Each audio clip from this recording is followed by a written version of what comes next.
Formal part of our discussions, I would like to introduce our opening speaker, Klavs A. Holm. He's the ambassador of Denmark to Greece, and he's going to give us some insights from his perspective. So Klavs, if you would please.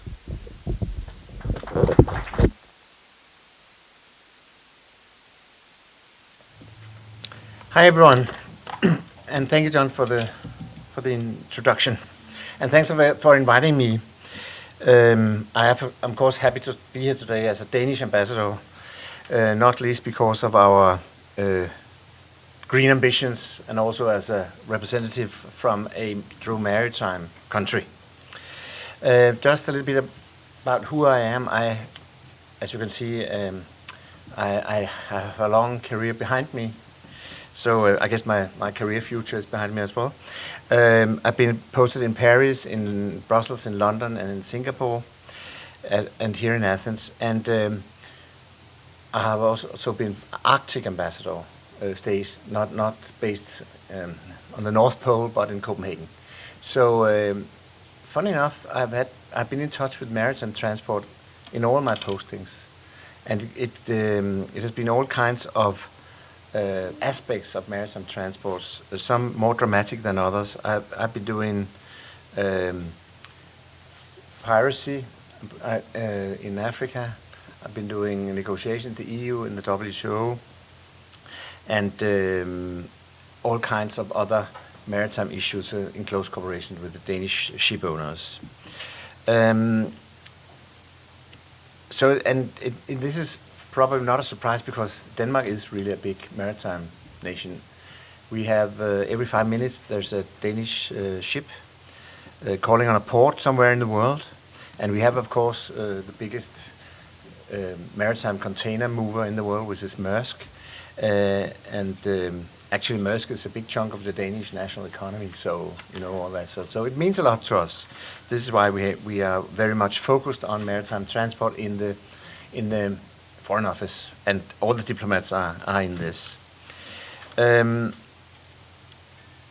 One of the main issues these days is to provide a level playing field in this sector, and not least when it comes to tackling the climate issues. We simply need all countries to follow the same rules. Now I'm stationed in Greece. It's also a very proud maritime nation with a lot of ships, vessels, and we have a very open dialogue with the Greeks about what I call the climate pollution from ships. It's very important for us to cooperate with the Greeks, and that is for two reasons. First of all, because, as you all know, the CO2 outlet from ships is one of the biggest problems actually in fighting climate change altogether. And the Danes, we always think we are better than others, of course, but we do truly think in this field we have something to offer in terms of ideas and technology, even money and the rest of it. So our policy aim here as a nation, as Denmark, is to get other nations to be ambitious as well. We simply need all countries to be on board in this effort in fighting the climate pollution from ships. And as I said, we want to bring equal conditions for all. That's not, of course, only because of climate, but it's true and frankly because of economy and competition and how the Danish companies can work in this field, in this quite competitive world that it is. On the climate side, the Danes are quite ambitious. We have the objective to be climate neutral in the maritime sector in 2050. So climate neutral is actually quite ambitious, as you can hear. It is, you could say it's double as ambitious as the IMO, because the target for the IMO is that shipping should let out half as much CO2 in 2050 compared to 2008. So we are perhaps a little bit in front of that. So it also means that we are in a hurry, we are busy. It takes a long time to get to this. We have to introduce some tough measures globally. We will try to be an example, and it is the ambition of the Danish maritime sector to launch the first ocean-going zero-emission ship or vessel running commercially by 2030. So it'll be a proud day if and when this happens before 2030. In the meantime, we will have a very sensitive dialogue and negotiations with other countries whom we want to be as ambitious as us, for the reasons I just mentioned, in terms of level playing field and competition. So we have a number of demands that we will put forward from the Danish side that I can present to you. It's very, very brief. First of all, we are trying to, and we expect that all countries live up to the same harsh international standards. Also on reporting standards or reporting schemes. We want to build transparency across the board and all segments, and we will be very straightforward about it in the EU, in the WTO, and not least in the IMO as well. So you will see quite a firm Danish position there, which is a continuation of what we have already done. And then in the EU we will demand a strict regulation, including the Fit for 55 initiatives, and if and when this happens, that will be mirrored, we hope, in the IMO as well, so we can have high standards there. And then finally, we shouldn't actually, I have talked a little bit about competition, and we cannot do this alone and all this, but we are in this together, so to say. We need to accelerate change, and in order to do that, we have to engage with other partners. So we reach out to the other parts of the green transition, all the major stakeholders there, and they are, the offshore wind turbine producers and the ones who finance this sector. It's the solar sector as well, all the solar panels that we also want to put up in Greece. The power to X providers, not least, of course, because that's very relevant to the maritime sector, but also, of course, to the port and the cargo owners and all these many players that there are in this field. So we have to reach out and be together with them in this whole common effort to bring about this reduction of CO2, which is quite heavy in the maritime sector. So finally, we are in this together, all of us. The direction is clear. There's no future if it's not a green future, and if you're not part of this, you are out. That's for certain, because everybody will have higher demands on the green aspects of maritime transport in the future. So tomorrow is already here, and we all have to be on board to use this shipping or maritime phrase. Thank you.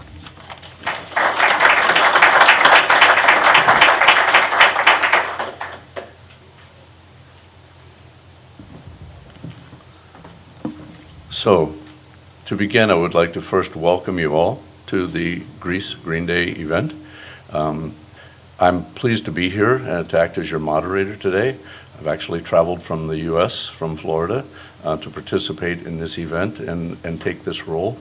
And I'm hoping that what we have intended in this event is quite a success in the way that we communicate today.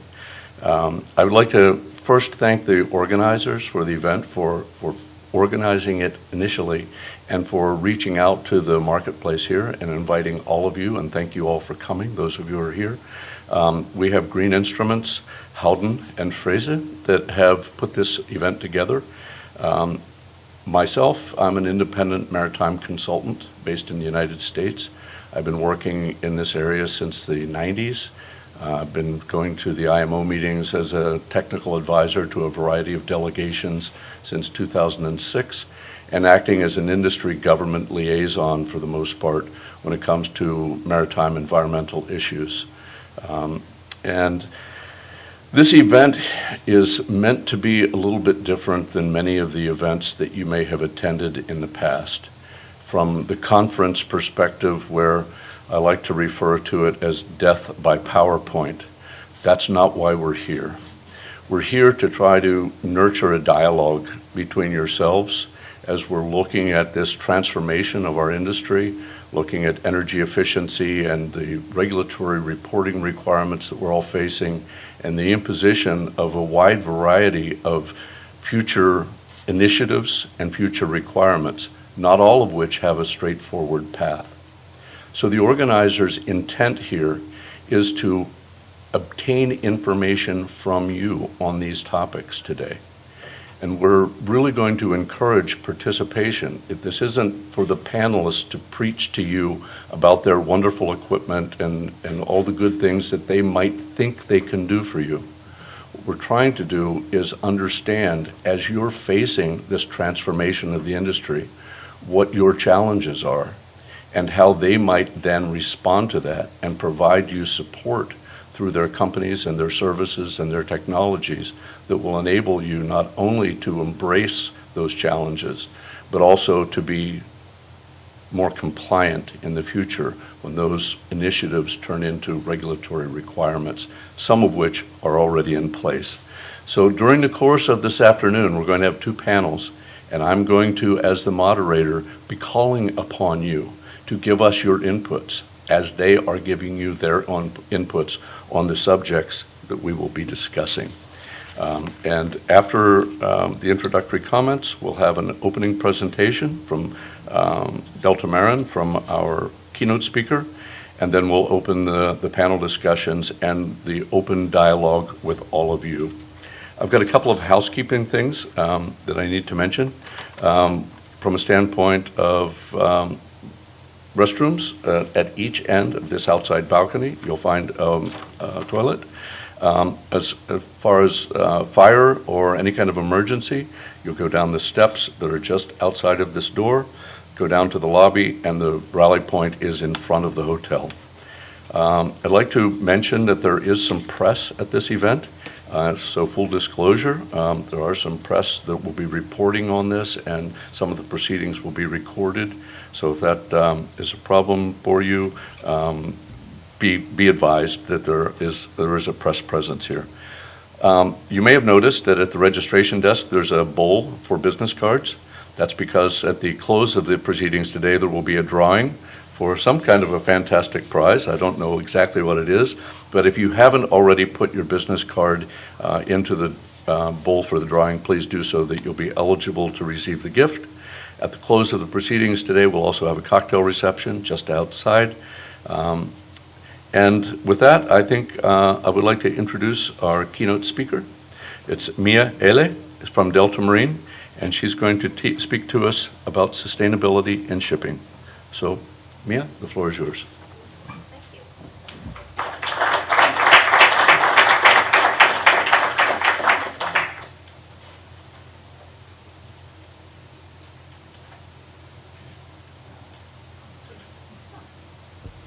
Okay, let's see. It works. Yeah, you know, in my free time I like to sing, so this feels like more comfortable. So, thank you for inviting me. So I'm Mia from Deltamarin, and yeah, maybe I could introduce myself a little bit. So I have been working in this industry now for 16 years, and I'm kind of a pretty, let's say, technical person, very much focused on ship technologies, new technologies, and also, let's say, in Finland, where I'm coming from. So also currently I've been a couple of years also chairing our, let's say, local ship machinery club. So I'm pretty deep in these things. So today I'm going to be sharing a little bit, let's say, insights related to the sustainability in shipping and quite technical facts as well. And since I think I have some slides with a lot of text, so just the idea is not to really focus on them so much, so don't worry. If you want the presentation, you know, just come and ask for it, so I can distribute it later. So just like enjoy. And also before going into the topic, so I could also introduce to you Deltamarin, because that's also kind of probably explaining some of the things what I'm telling. So Deltamarin is a ship design company. And as you can see, so we work basically with all maritime segments. So we have passenger ships, cargo ships, also offshore. And also we cover basically all phases of the ship design. And this is also to kind of a little bit illustrate that personally I've been working very much on the very early phase of the design, for the conceptual design, where we actually then think about how the ship, which are starting from the main dimensions, the machinery choices, and the new technologies, but also then kind of supporting the shipbuilding all the way to operational. Because nowadays, as we know, so we must do certain changes starting from the operations and going to the retrofits. So I've been also doing to some extent also ship audits and training and that kind of things. I was actually a couple of years ago, before the pandemic, also giving here energy saving course to some local customer here. But okay, that's enough about Deltamarin. In the beginning, I think it's good to really look at the background of the sustainability.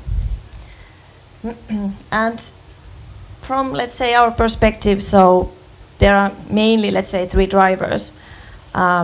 So obviously we have the new rules, which I'm going to be going through in a minute.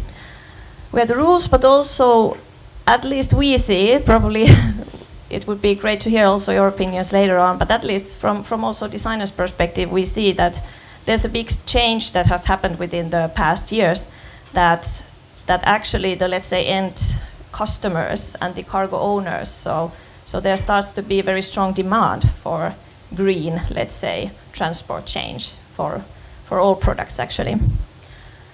And then of course the, let's say, the financing of the ships. So at least there has to be some kind of a proof that these new vessels are going to make it in the future. So we see these kind of things. And of course there's the global, let's say, in all industries, from United Nations level, need to actually go green, go more sustainable. And in our industry, this is also happening. So here a couple of overview to the rules, what is ongoing. So we have on the international level the ambition from IMO, as you may probably know also, the current official ambition is to actually cut in half by 2050 the greenhouse gas emissions from shipping compared to reference year of 2008. So, and this means absolute emissions. So in terms of then CO2, let's say, intensity, so that means that the reduction must be even more. And of course, whoever is following the discussions now, so most likely the ambition is just going to get tighter, not the other way around. And as usual in these rules, EU is taking a bit more strict approach. So then there is also own package. We have the Fit for 55 package, where the intention is to actually then also reduce quite much the intensity. Again, a little bit different reference year than the IMO but the EU intention is to go climate neutral by 2050. And in case this, we want to look a little bit more in detail these rules, so we can just see on the timeline, IMO, as you know, has introduced already, I think 2013, we got the Energy Efficiency Design Index, so all these CO2 related rules basically in the shipping. And as a designer, of course, this is influencing our day-to-day work. And nowadays we have also the Energy Efficiency Index for existing ships. EEXI, CII is a new thing, so we are going to get, let's say, tighter and tighter limits in the actual operational carbon intensity. But then also the EU level, so we will soon see shipping in the emission trading system, and then also there's the Fuel EU maritime rules, which aims to reduce the carbon intensity of energy used on board. So, and of course, right now we can see a couple of years ahead, but where it is exactly going. So we just know the final ambition, which is all the time getting tighter. For example, now, during this summer, regarding the IMO CII theme, so there will be the LCA, the life cycle aspect, is going to be the first, let's say, first introduced, meaning that we will have various factors for various fuels, so that we can actually, in the current rules, we cannot actually, there is actually no way to include, for example, green methanol. There is only methanol, and there is only natural gas, but there will be then a possibility to actually then include all the green fuels also in the rules. So this will be quite interesting. And then, of course, there's going to be, I would say that we will have the new updates coming, and 26 is kind of an interesting year in terms of the IMO rules, because then we will review that what has been the effect of all these rules put in force so far, and if the, let's say, if the target set until those years, if it's not reached, then it will be even tighter. The rules will be further developed. So it is, in that sense, there's a lot of happening, and also there will be introduced probably some rather relevant item for the passenger or container ship operators. That's in the EU 2030 introduced rule for zero emission in port operations. So there is a lot of new things coming, but without really focusing on all these details in rules. So here's now a little bit simplified the thing. So we know the point is that we know in the future, however it's done, how fast. Now it looks like that it's going to be rather faster, sooner than later. But anyway, the idea is that the CO2 intensity, the greenhouse gas intensity, there's a need to reduce. And what does it mean? Of course, today as a ship designer, if we take one of the conventional designs with HFO as fuel or diesel as fuel, let's say bulk carrier, so it means that actually, yeah, with good design we can design a ship, it can be compliant, but not for that long. So then obviously it means that after certain years, so then something needs to be happening. Because the new carbon intensity related rules, they are not just design rules, but they are actually influencing, they are looking at what is the yearly fuel consumption actually, and then turning it into carbon intensity. So it means that, of course, what are your options? Reduce the speed as far as possible. That is kind of the first step, which is, of course, already done to a certain extent. But then, of course, we are kind of compromising the ship tradability. So, and anyway, you cannot reduce the speed until eternity, but at some point, the only way is actually to change the fuels, utilize compliant fuels, whatever those are, which actually means increased costs, however you look at that. So kind of to summarize, so of course there's a lot of challenges, of course, for, let's say, environmental and technical person as myself. It's also nice opportunities and very interesting. But definitely, since there is no clear vision that how do these rules actually develop within the next 20 years. So of course this is a big question, and we know that we will need alternative fuels, green fuels, compliant fuels, but where exactly are we going to get it, which is kind of the winning solution, and so on. There are many open questions. Also that the technology we need, it's not necessarily ready. For example, we don't have that ammonia engine right now here that we can use. So there's some immaturity in the technologies, and also when we look at these alternative fuels, so also it's pretty clear that this traditional design, diesel fuel and diesel engine, so that is kind of the most compact solution you can have. All the rest is, let's say, influencing somewhat negatively to the ship design. So, having said this, kind of the next part of my speech is going to be about kind of putting together a little bit these big trends in shipping and a kind of a vision of what is to come. So if we now kind of come back to these UN targets for ESG, so environmental, social and governance, and really kind of focusing here, all the rules are actually focusing on this green part, the environmental part, the carbon intensity. So as said, we know emission intensity, it's just going to go down. And also what it means then if we kind of map it in a picture, that we know in 10 years, for example, we need to save 20%. And then potentially in 40 years, we know we have to be in net zero. So also, however you simulate this, we have also been participating to quite many projects in this field. So it is pretty obvious that the costs, mainly due to fuel, also to technology, so that is going to be more or less significantly more than today.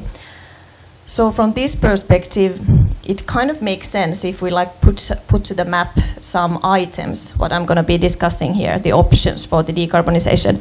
So of course we know that the green fuels are the one solution that eventually will take us to the end goal, because we will still need some propulsion, we will need energy for the vessels. But then another clear group, depending of course then on the type of the vessel we are talking about, but electrification is also something which will be further increased also due to the shore power requirements and also due to the, let's say, cost efficiency of reducing the emissions. But then there's this important group kind of energy efficiency, where we have then, of course, this is now a very big, let's say, group involving technologies, design, optimization, and also operational optimization. So, and of course, all of these are to some extent here, but for example, regarding the technologies, so these are of course something that makes sense to begin with, because energy saving typically gives you a payback time also. So it's also economical. And I can just kind of give a couple of practical examples of how we see it in our projects, for example. What does this, let's say, decarbonization mean? What can it be?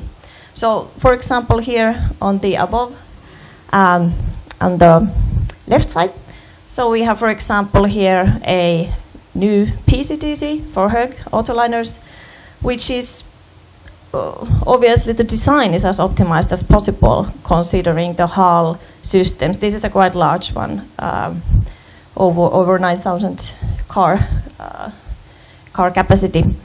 But the idea here, why is it also in addition to good design, so it is also having a multi-fuel possibility. So there will be LNG in the start, and of course diesel, and ammonia. So these vessels will go for ammonia. And I actually just read today that now they have made a deal in Norway with the green ammonia producer. So there will be, I think, 27. So I think 5% of their this deep sea shipping will be then powered by green ammonia. So this is kind of the start.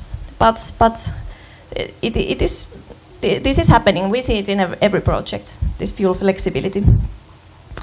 But then again, on the let's say right lower corner, we have an example of let's say pure energy saving.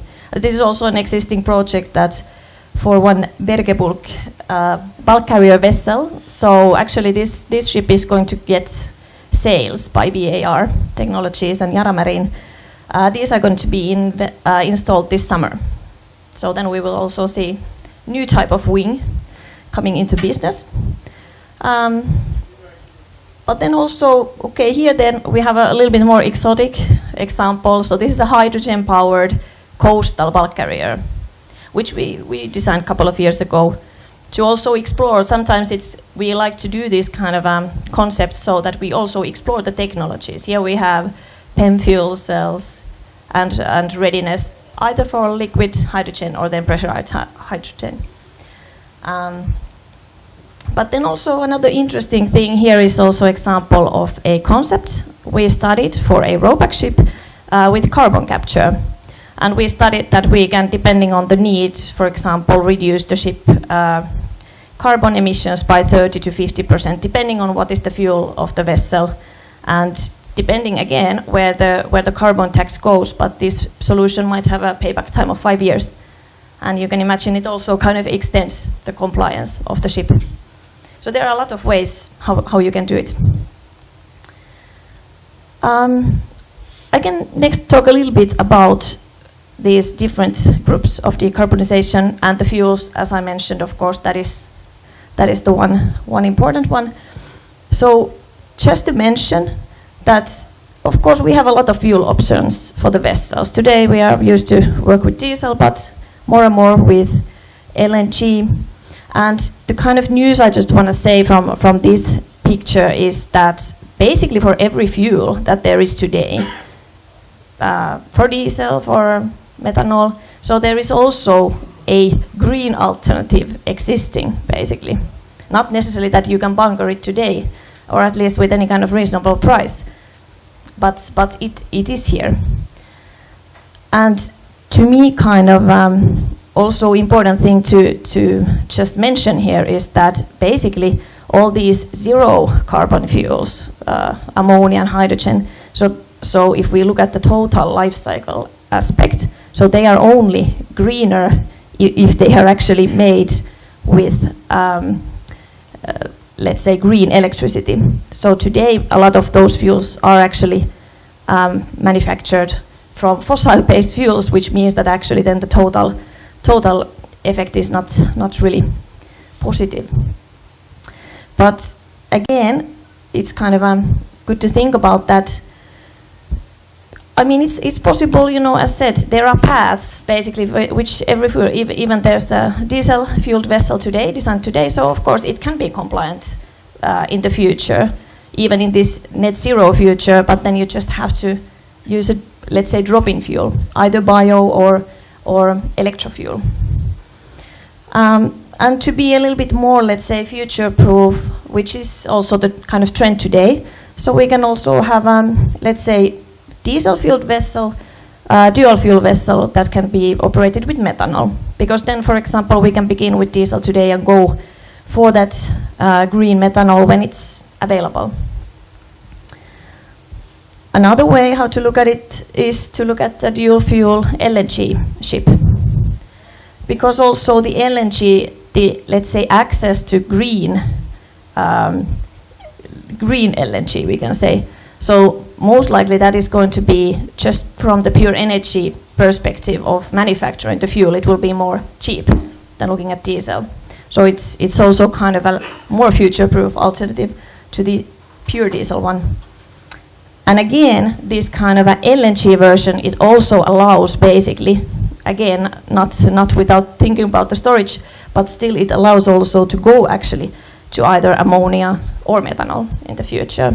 So there's a lot of kind of pathways which can be built in. So basically the idea is to say here that you can begin with the fuels that are available and cost efficient today, but of course this has to be thought of in the new buildings. So then also, because as I said, I'm a technical person, so what does it mean when we have a new fuel for the ship? So again, we don't have to focus on all the details, but just kind of think about that for the new fuel. So the first thing we have to think about, what is the engine? Do I have the same engine, or is the, can I actually upgrade my MAN to this 2-stroke engine or 4-stroke engine, or actually do I even need something completely different? Do I go for gas turbines or fuel cells? But then the other thing, which is of course very relevant, is the storage. Because as I said, typically with these alternative fuels, so the volume, the weight, it's not helping, let's say. But in addition to all these, so actually there's a lot of details we have to think about. So when we have new type of engines, we have new type of auxiliary systems, we have new kind of exhaust gases, new kind of values there. And also then of course regarding this storage, we have to think about do I need the same endurance for my ship? How does that affect into these naval architectural items such as ship stability and structures, and does it bring them more weight, most likely, to my ship? So then the amount of cargo is different I can carry. But then the most important thing, of course, is the safety. So new fuels, especially if the rules are not in place, so the, let's say, alternative design process is rather heavy, including all these safety reviews. But also, like, I would say that maybe the tank side of the picture with all these negative impacts. So there is also kind of, I would say, a little bit hope on the other side of the picture, because to me at least, when we go for clean fuels, for example, so it's also an opportunity, for example, to actually redesign a lot of things on the heat side at least, which is kind of also my area. So we can actually recover more heat, and we can actually then put part of that energy in heat to work, for example, for generating extra electricity or cooling power, depends on the ship type. Okay, then to kind of summarize some, let's say, from my perspective at least, what I would like to say, and this is kind of applicable also as a retrofit, but also if I think about a new building. So what are the building blocks of the ship of the future, which will we anyway need? So I think that kind of also looking at the rules today, which are kind of really focused on the actual, it's not just the design values, it's not the design capacity, design speed, but it's actually the how fast you operate, how much you actually consume fuel. So therefore I think the operation and the optimal operation, or the kind of think about whatever can be done there, optimize the itinerary, look at the hull cleaning, propeller polishing, that kind of things. So anyway, how the operation is actually impacting the whole ship. So that is kind of the building blocks of even the design phase. But then on top of course this, I would say, so the energy efficiency overall, the good design, so that we have the kind of let's say optimal hull form, and we choose the right machinery, we optimize the systems. So that is also kind of the ground of any ship. But then there are now related, because of the new rules. So there are kind of 3 main groups, I would say, in any project. And this is, as said, relevant retrofits and new buildings. So the first question regarding the ships is the fuel question. So what fuel do I want to have in the future? Of course, it would be great to have the crystal ball, but we have to just have it a little bit. And prepare for different alternatives. And think about what could be the cost, what is available in the area of operation. So then we have a lot of choices.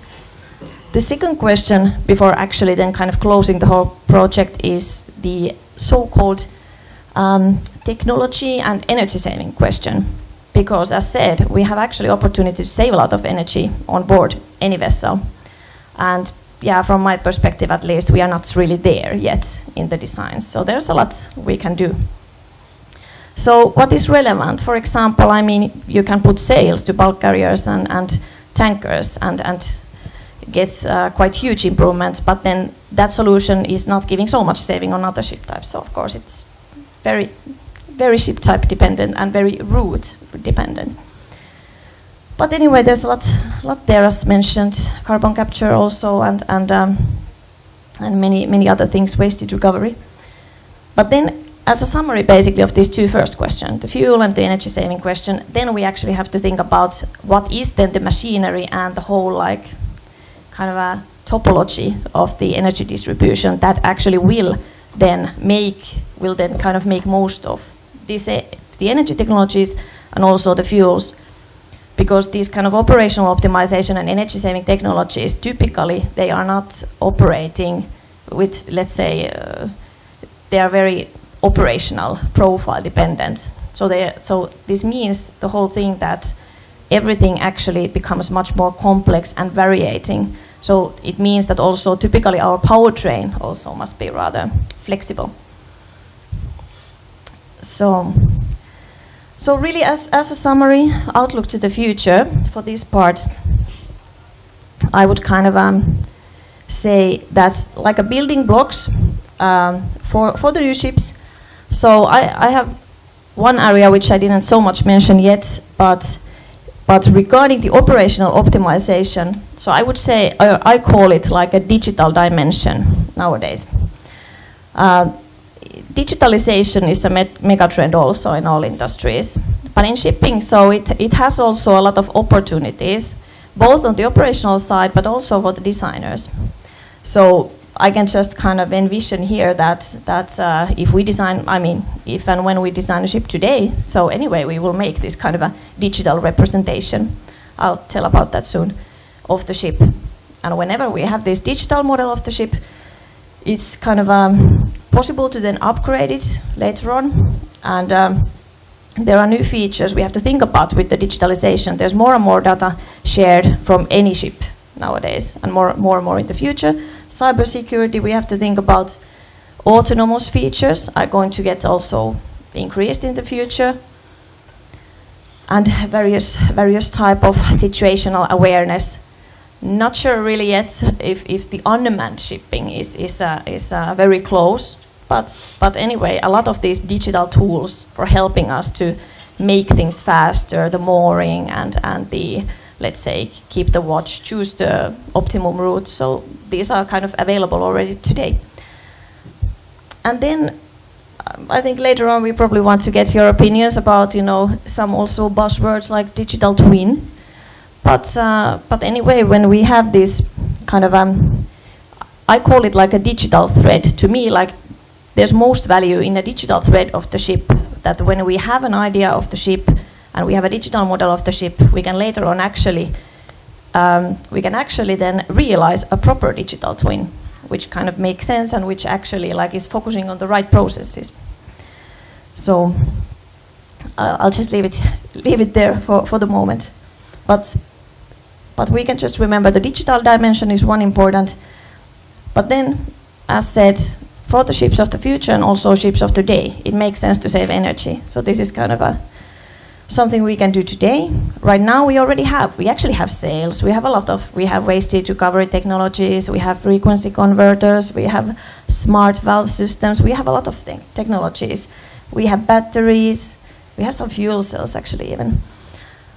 And we have some carbon capture coming in, just kind of around the corner. But what I'm just saying here is that anyway, all new technologies, as you probably know, so it takes also time to adapt to them and make the most of it and get the crew to operate them, and depends on the technology, but there's a big learning curve always. So I don't think we really see the maximized energy efficiency yet. So it's really going to be a lot, let's say, we probably know actually most of the technologies that we can apply for ships, but it's just going to get bigger and better and more optimized in the future. That's kind of how I see it now. And then, as I said, the electrification is the big thing. There are many reasons. We are already now have in certain vessel categories, shore power. Soon it will be a must to certain ships, and also batteries are making our powertrain a little bit more flexible and saving energy in auxiliary engines. This is also happening in quite many ships. So also I would just say that we know these solutions. We have the batteries, we have electricity, but we will just have more of that in the future. And then there was this nice final group of carbon neutral fuels. So today we have the existing fossil-based fuels, and in the future there will be more and more drop-in fuels, biofuels, but also these, we will probably see the hydrogen also in the coastal shipping. We have it already now. And yes, methanol, green methanol, electrofuels, and some interesting new hydrogen technologies, so that you don't necessarily have hydrogen as hydrogen directly, but it is kind of infused in some carriers. So a lot of options.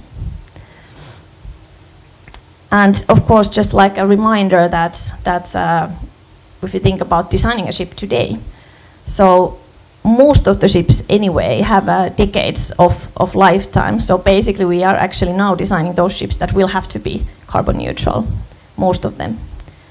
So it's actually not something in that sense just in the future or very science fiction, but it's actually something we have to consider now in every project. So, if you still bear with me, you said Luca at least alive, right? So, okay, I mentioned a little bit about this digital dimension, but this might be a little bit interesting because to me this is a new area actually. Like, yeah, we know it sounds cool, these digital twins, but like I've been working quite much to make some sense out of it, let's say, to make most of it. So that's why I kind of wanted to also highlight here that to me it's not only this digital twin, because it's not actually nothing. So it's actually, you have to think about that, how to make the most of it. So that's why I also want to show this kind of infographic, where again I take the same picture that we have carbon intensity somewhere today. Within the next 10 years we need to drop it quite much, which we can kind of do with the energy saving technologies. Sometimes then in the future we will have to also take the fuels, take everything we can. So how to do that? So with all these solutions, so we have the original situation, then we can save energy, and then when we have these alternative fuels, so it's not necessarily you can combine, of course should combine both energy saving and the alternative fuels, but definitely there's a bunch of compromises to be made there. So in order to make most of these technologies, there needs to be this understanding of like what is the anatomy, let's say, of the decarbonization and the carbon footprint, and how to get that understanding. So to me it's quite important that in the beginning of the design process, and also if in a retrofit case, this is the same thing, there needs to be analyzed this so-called carbon footprint of the vessel. And this is now of course how we see it, how we realize that in our projects, but I believe that we are not the only one thinking like this. So the idea is to generate anyway, in the beginning of the retrofit project or the new building project, a digital representation of the ship. Why are we doing this? It's because we can then actually analyze that what is the most relevant solution for my ship. And digital representation of the ship should at least include these three elements. First of all, let's say the element that we all understand basically, for example, the 3D, the hull, the volume model of the ship, so that we know how much cargo we have, how much space we have for the engines and so on. So the kind of the basic naval architectural part of the design. But anyway, when we have this understanding of the volumes, so then that information we can combine to various statistics regarding, let's say, regarding materials and weights and cost and that kind of things. So it's just like the main building block. But as in maybe traditional ship design, we used to focus on a few speed points, and then we were happy that now we are reaching the target speed of the vessel, and that's it. But now actually, since we know that we are not designing for the design point or the design depth only, but we are designing for the actual operation. Of course we have to be good in the design point, but we also have to be good in real life. And these are not always the same thing. So in that sense, to me, in the digital representation of the ship, there needs to be the dimension where we combine the, let's say, digital ship in a vacuum, we combine that to digital artificial kind of a model of the weather and the operational profile. So at least we do that. We do that in our projects, using either measured weather data and measured speed, measured drafts, or then statistical distribution of these. So that is fully possible today.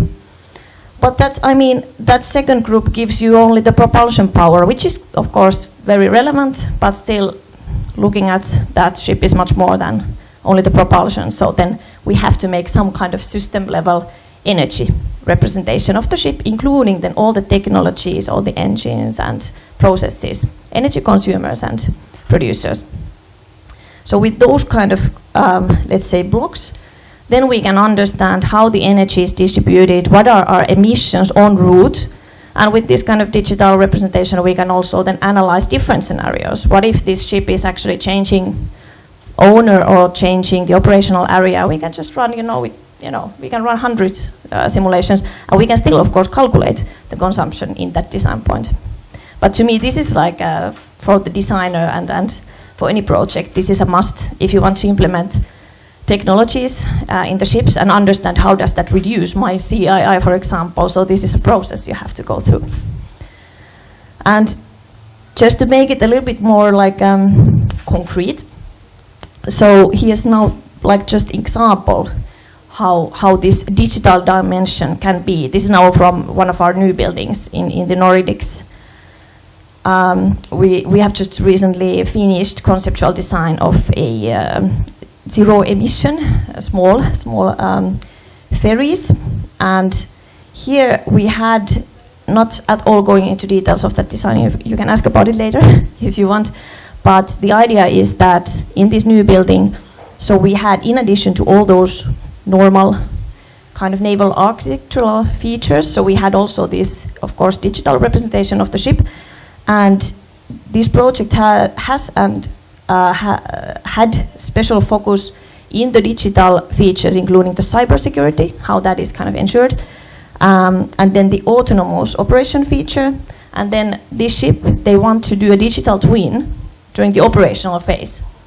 So then what it then means, so we, of course, since the ship is not there yet, the concept is finished, but it's not even shipyard, it's not even chosen. So basically what it means for the digital twin is that we had to define already now that's what will be the goal of that digital twinning.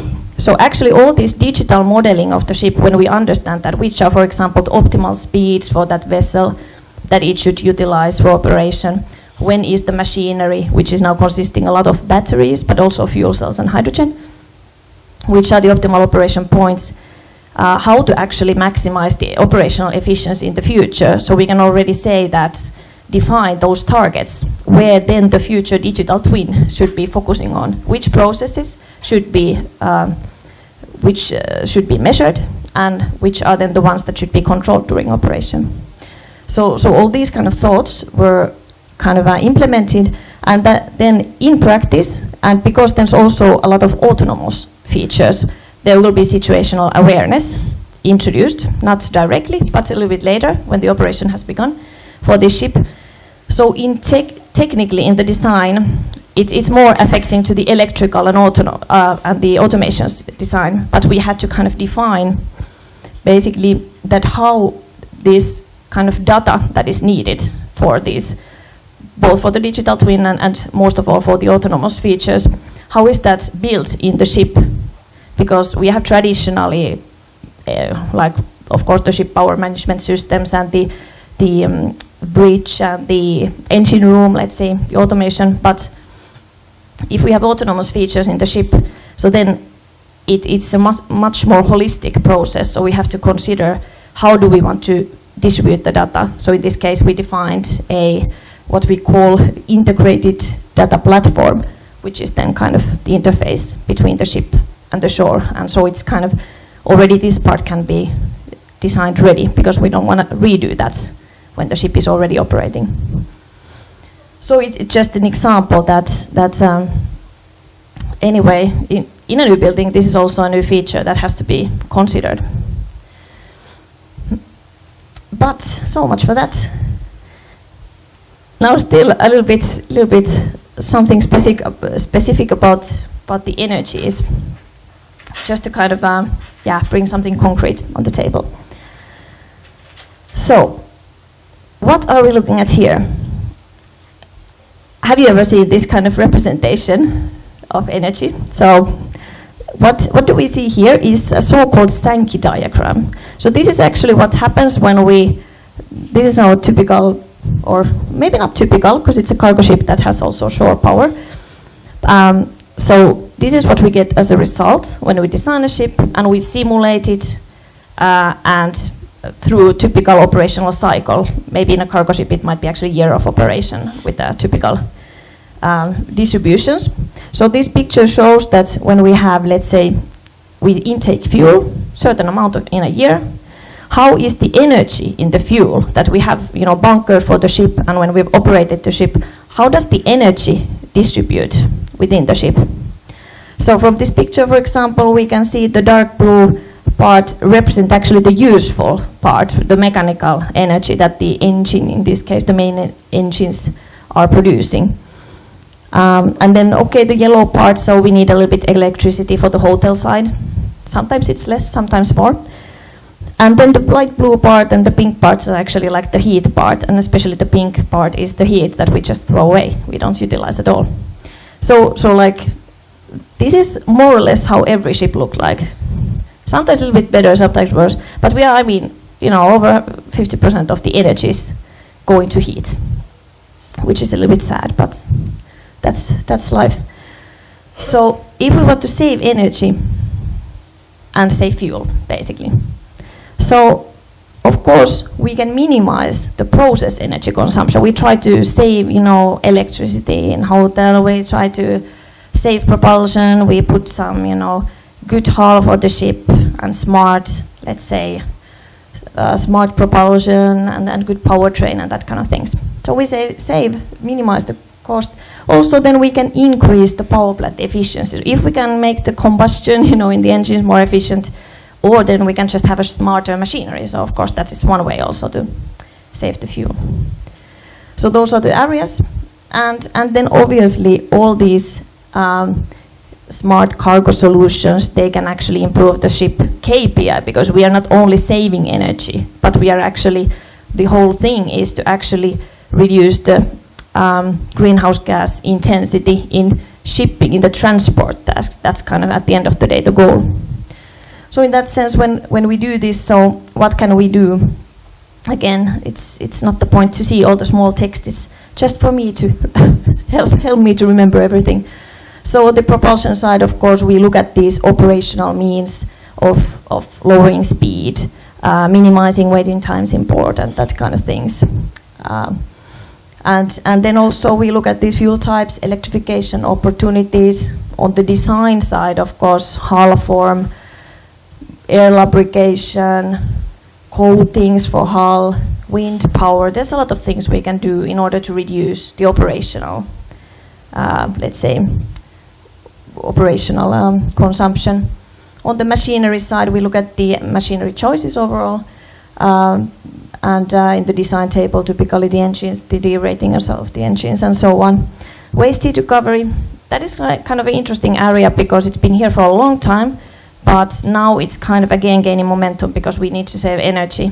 For example, just to bring some practical example from the two-stroke engines nowadays, couple of years ago when I tried to ask, like, can we take more heat from the scavenger cooler, so it wasn't kind of possible, but now it's a standard solution that can be offered. So things are kind of moving forward in there, but I don't want to bore you with a lot of details here.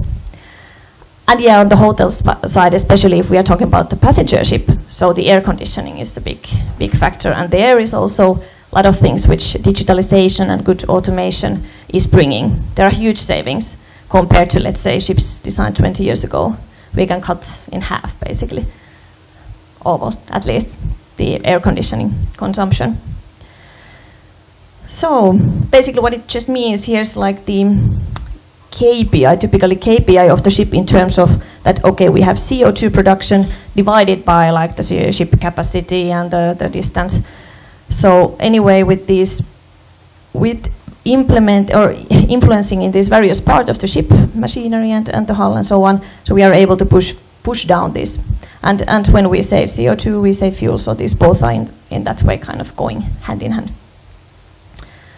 Sorry about the technology. Here's one more. But also I just wanted to bring another practical example that, because this is something I actually studied several years ago, that it's just important to kind of think about that it's very hard actually nowadays to find an energy saving solution that would be, you could just implement it alone and then, then it just saves that fuel. But many of these solutions are so that they are actually very interconnected.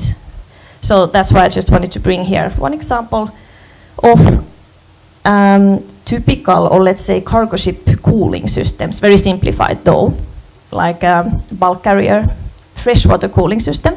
So we have the freshwater cooling system, the light blue, and then we have seawater in the dark blue, and then we have some high temperature cooling water with the red one. So, okay, what do we have here? What are the components? A lot of things, but most of all, we have the freshwater cooling pumps. Typically, anyway, it's rather centralized in cargo ships. And then we have the seawater cooling pump. And I think many designs already have, for example, a frequency converter of a seawater cooling pump. But it gets a little bit more tricky when you also want to control the other side. So in that sense, like we just have to think about what are the, what is the profile again of the engine, what is the typical loadings, what is the minimum temperatures and so on for all these components. But just as a summary, like what at least personally I've been calculating already some years ago is that kind of these things, like the energy saving in the system, so it's not always something super fancy or science fiction, but it's actually a lot of these frequency converters and smart controls. And basically, if you compare to ship with fixed speed pumps, for example, so it's possible even, and this study was made, let's say, with even a little bit higher speeds than what the bulk carriers operate today. So I think the conclusion was over 4% of fuel savings, total fuel savings on a year basis with this kind of smart solution. And these are anyway like rather existing solutions. So there's a lot of these kind of, let's say, processes in a ship that you can do in order to reduce fuel, but kind of there's like a connection. In order to even evaluate these kind of savings, you have to understand the operational profile. That was kind of the message from here. And yeah, then also just maybe good thing to mention if you want to follow up on some new technologies. So this is just one EU project we are participating in. And the point why I wanted to have it here is just to say that in this project we are working with two different ships. We have a cargo ship, we have a Kamsar Max Bulker, and then we have a cruise ship. And the project target is we generate these digital models there, and okay, we want to decarbonize long distance shipping. So obviously we will need these compliant fuels, but there's also before that we have a 50% energy saving target there. And the target is defined according to kind of typical designs existing today, but what I can say that at least on the bulk carrier, when we implement the wings, we implement their lubrication and waste heat recovery and of course our design.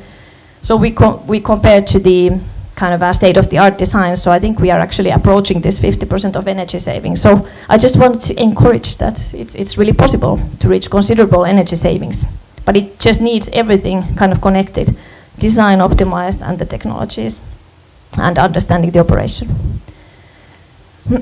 So now comes the summary part, so thank you for bearing with me.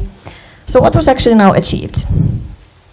If we think about this guy that's a little bit worried.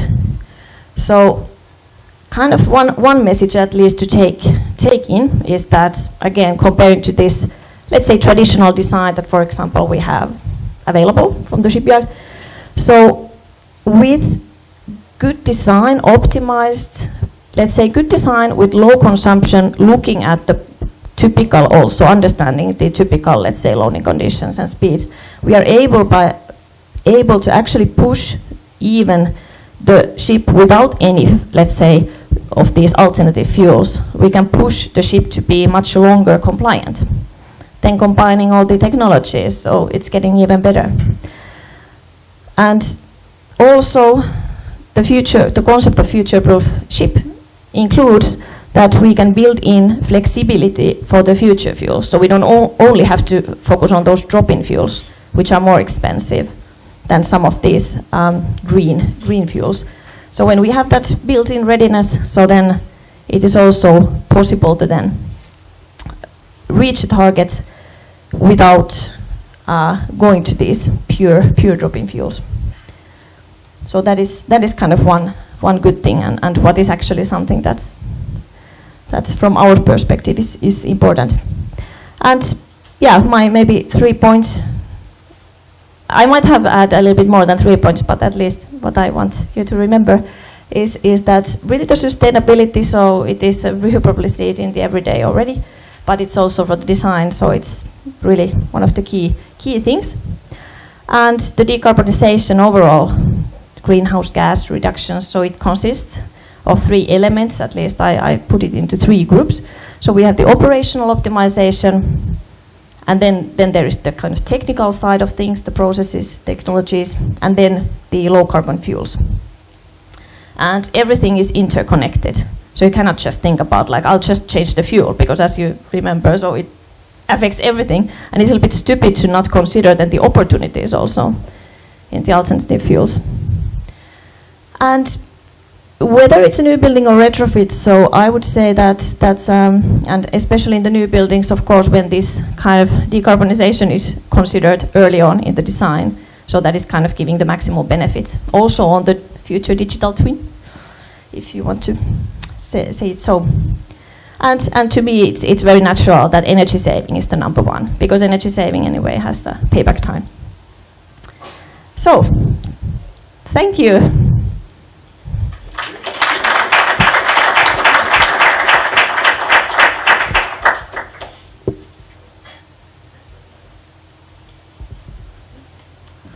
So Mia is going to be on a panel later this afternoon.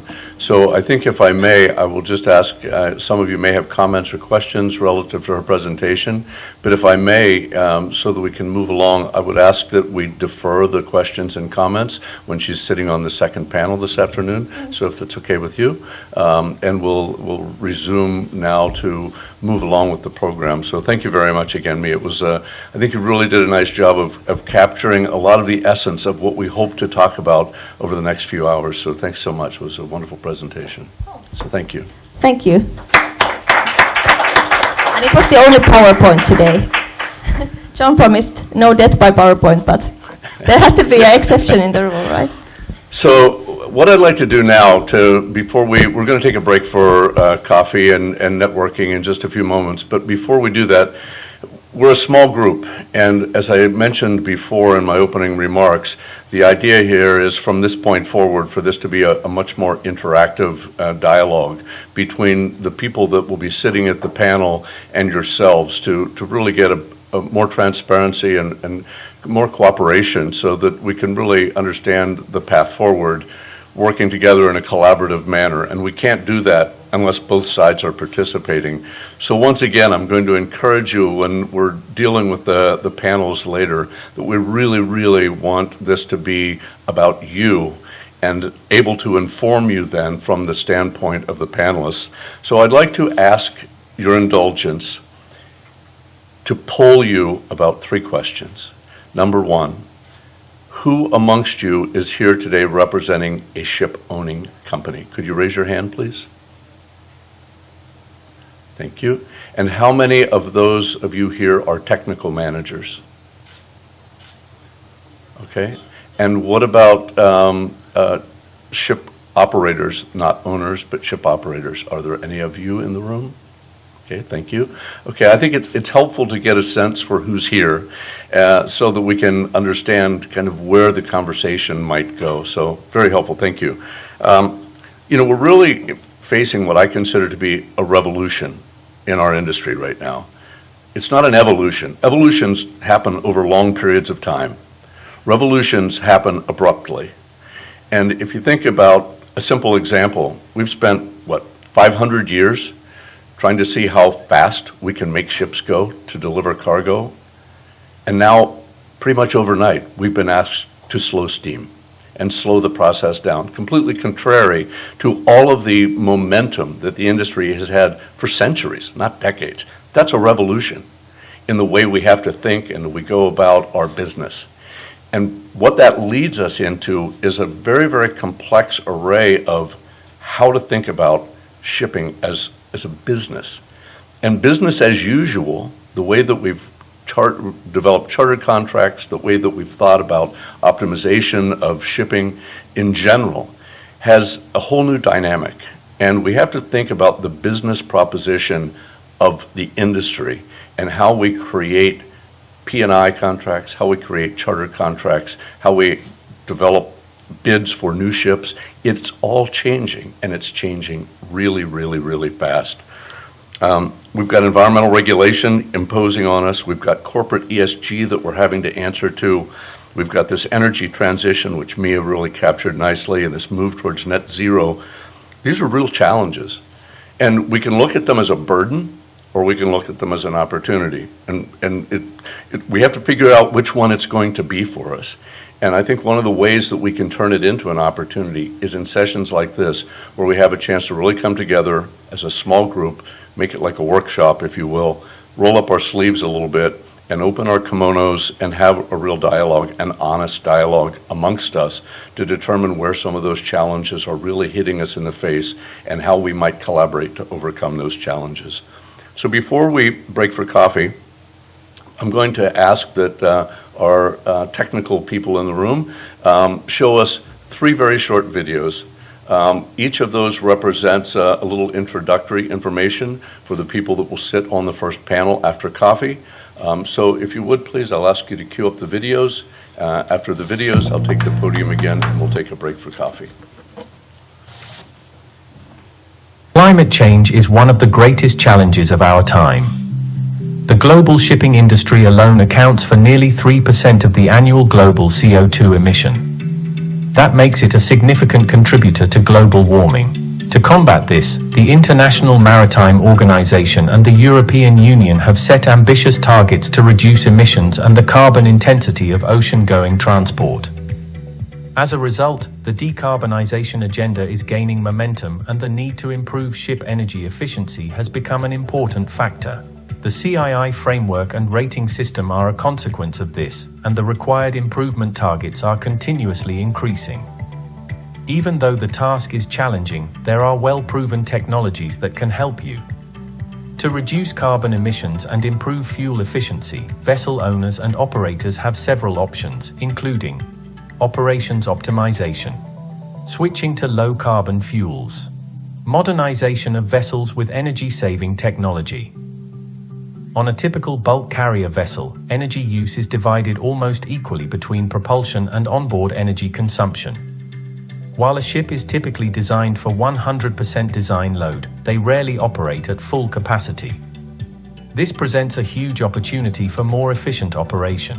With Fraser's proven fuel-save technology, you get safe and energy-efficient operation in all operating modes with an integrated flow management solution for engine room cooling systems. Fraser's fuel-save solution enables you to run your engine room cooling water system using the lowest pump energy at all times. This is made possible by dynamic valves positioned at individual cooling water consumers. Strategically located differential pressure sensors detect when the pump speed can be lowered. They send a real-time signal to the variable frequency drives, allowing the pumps to run at the optimum set point. Fraser's low-leakage 3-way control valve ensures accurate temperature control in the system. All parts of the system integrate seamlessly and are managed by a touchscreen control panel.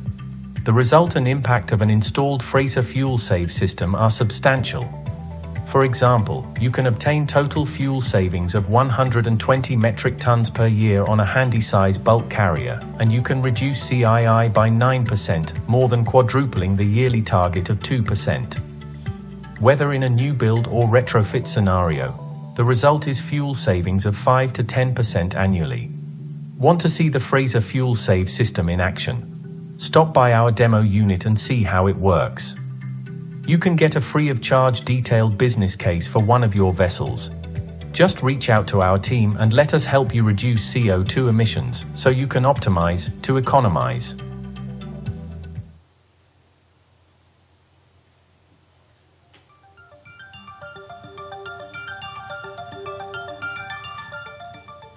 The International Maritime Organization's strategy on reduction of greenhouse gas emissions has set a target to reduce annual greenhouse gas emissions from international shipping by at least 50% by 2050.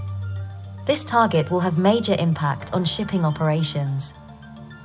The Carbon Intensity Indicator, CII, shows how efficiently, and thereby sustainably, a ship transports goods or passengers, and is expressed in grams of CO2 emitted per cargo carrying capacity and nautical mile. The CII requirements will apply from 2023 and the range goes from best in class A to E. The CII is directly based on fuel consumption, which is influenced by how a ship is operated, in combination with its technical efficiency and fuel. The Howden air lubrication system reduces fuel consumption by up to 7 to 10% and is suitable for new builds and retrofits. Choosing the right compressor to deliver the right air volume while consuming the least amount of electrical power is essential to saving fuel. The optimal air cushion created will lower the frictional resistance between the hull and the water and minimize the need for fuel. The result of a real-life test run on an Atlantic cruise ship clearly showed that less energy was needed when the Howden air lubrication system was activated. The reduced energy requirement during the trip resulted in a total net fuel saving of 8%. Today, the Howden air lubrication system is installed and operating in various types of vessels around the world. Howden is part of Chart Industries, a leading independent global manufacturer of highly engineered equipment, servicing multiple applications in the energy and industrial gas markets, whose portfolio includes liquid hydrogen, fuel gas supply systems for LNG, and shore-to-ship bunkering stations that provide maritime refueling infrastructure and complement Howden air lubrication systems in the decarbonization of the shipping industry. For further information, please contact us.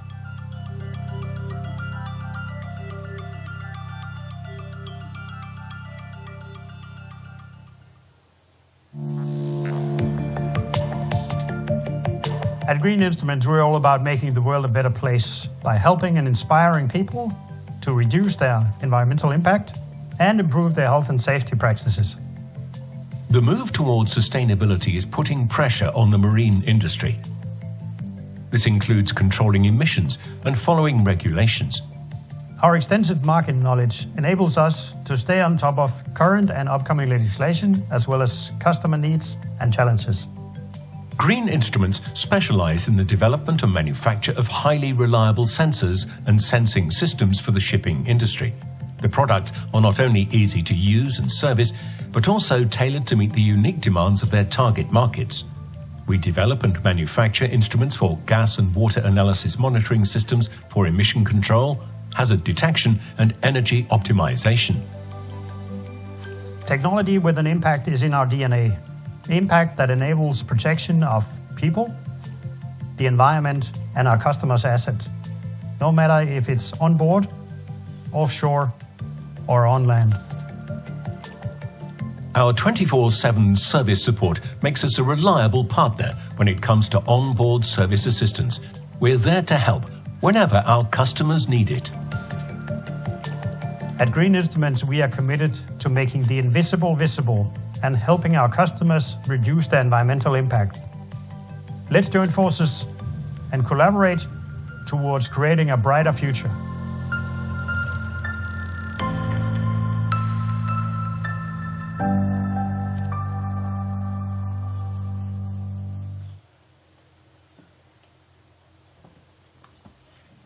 So I'm going to make you a promise. This was, I think, a very necessary step to set the stage for our next panel discussion so that you understand the background and the expertise of the panelists who will be sitting up here.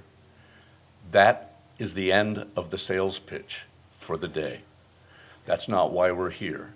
think this was very informative, and it was a necessary step to make sure you understand who the experts who will be sitting on this panel are and what we can discuss with them in trying to meet your challenges, look at how we can understand the process moving forward and how they can grow with you as partners in helping you solve some of the challenges that you're facing. But this isn't for us or any of the other organizers or any of the other panelists to preach to you from this point forward about their products. This is about trying to discover issues that we must address together and really have an open dialogue for the rest of the day.